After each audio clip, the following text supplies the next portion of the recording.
ऐतिहासिक कटक सहर देवी दुर्गा पूजा चली जोरदार प्रस्तुति। पूजा को मझिरे आउ मात्र गोटे दिन रही तेणु अधिकांश पूजा मंडप में रंग काम शेष होता बेले केउठी शेष स्पर्श देउछंती कारीगर। मां को पोशाक आभूषण परिधान काम लगी कारीगर। चांदी और जरी मेढ़े झटकिबे मां सेपटे तोरण सजा मंडप रंग काम को मध्य शेष स्पर्श दि जाउछि। मंगलवार षष्ठी रे मां को बिल्लबरणी विधि संपन्न करा जाई मां को मंडप को आवाहन करा जिवो। परे परे चक्षुदान करा जाई सप्तमी सकाळु विहित पूजा अनुष्ठित हेबो। आमर जिताष्टमी ठार माटी कम संपूर्ण शेष करा जाई महालय खड़ी दिखाई अभी चतुर्थी सकाळ जाए माने काली सकाळ जाए रंग काम शेष करा तापर आम लुगापटा पिंधेबू गहना पिंधेबू पिंधेया पर पंचमी दिन मेढ़टी उपरको उठे।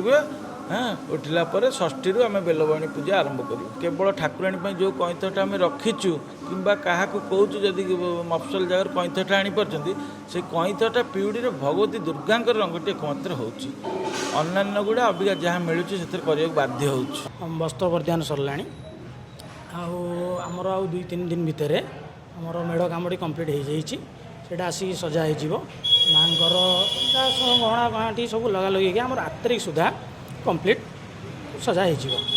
रामगढ़ कनिका रोड गणदुर्गा पूजा कमिटर समस्त कर्मकर्ता रामगढ़ ग्रामवासी वृंद समस्त एत उत्साहित अच्छा जेहेतु आम एथर चांदी मेढ़टी रोचे समस्ते उत्साह अच्छा। आमर अष्टमी दिन संधि पूजा अच्छी माछ भोगटी आमर 9 तारिख दिन नवमी दिन आमर बंटन करा सी भी 5000 लोकंर आयोजन करा।